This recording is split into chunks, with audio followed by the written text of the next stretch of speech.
Goeiemôre, Dok Matt wat praat. Met al hierdie geweldige klomp storms in Gauteng deesdae, dan wonder 'n mens wanneer gaan dit ophou.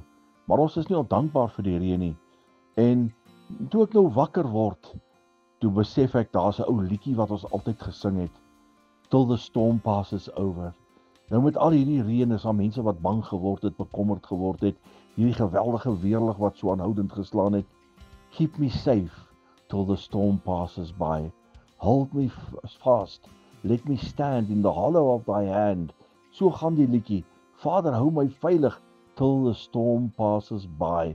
En hierdie liedjie aanhoudend is die liedjie in my gedagtes en ek sing dit in my gedagtes. En dit is sodat ons partykeer in 'n storm is.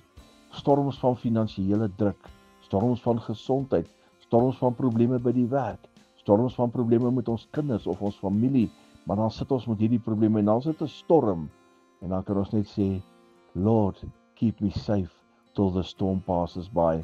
En nou ja, so gaan die storms ook verby en net nou dan skyn die son weer, dan vergeet ons van al hierdie geweldige reën en die blitse en die donder wat afgekom het, dan besef ons dis nou weer goeters wat agter ons gesit is.